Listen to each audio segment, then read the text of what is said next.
Hi friends, ఈరోజు ఒక చిన్న టాపిక్తో మీ ముందుకు వచ్చాను. మా ఫ్రెండ్కి వాట్సాప్లో హోమ్ స్క్రీన్లో కానీ లాక్ స్క్రీన్లో ఉన్నప్పుడు కానీ వాట్సాప్లో మనం మెసేజ్ పంపిస్తే వాడికి నోటిఫికేషన్ రావటం లేదు. వాడు బాధ అంతా ఇంత కాదు. పొరపాటున జరిగిందో ఎలా జరిగిందో తెలియదు, కానీ వాడికైతే వాట్సాప్లో నోటిఫికేషన్ అయితే రావట్లేదు.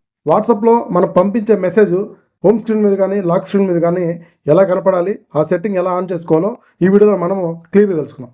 ఇక్కడ ఎవరికైతే మీరు మెసేజ్ పంపాలో వాళ్ళకి హాయ్ అని చెప్పి టైప్ చేసి సెండ్ చేయండి.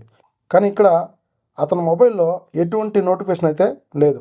ముందుగా అతని మొబైల్లో సెట్టింగ్స్లోకి వెళ్ళి కిందకు వెళ్తే యాప్స్ అని ఉంటుంది. దీన్ని సెలెక్ట్ చేసుకొని వాట్సాప్ ఎక్కడ ఉందో సెర్చ్ చేయండి. ఈ విధంగా వాట్సాప్ ఓపెన్ చేసిన తర్వాత ఇక్కడ ఫస్ట్లోనే నోటిఫికేషన్ బ్లాక్ అని ఉంది. సో దీన్ని ప్రెస్ చేసి ఇక్కడ అలో నోటిఫికేషన్ మీద ట్యాప్ చేస్తే మళ్ళీ లాక్ చేయండి.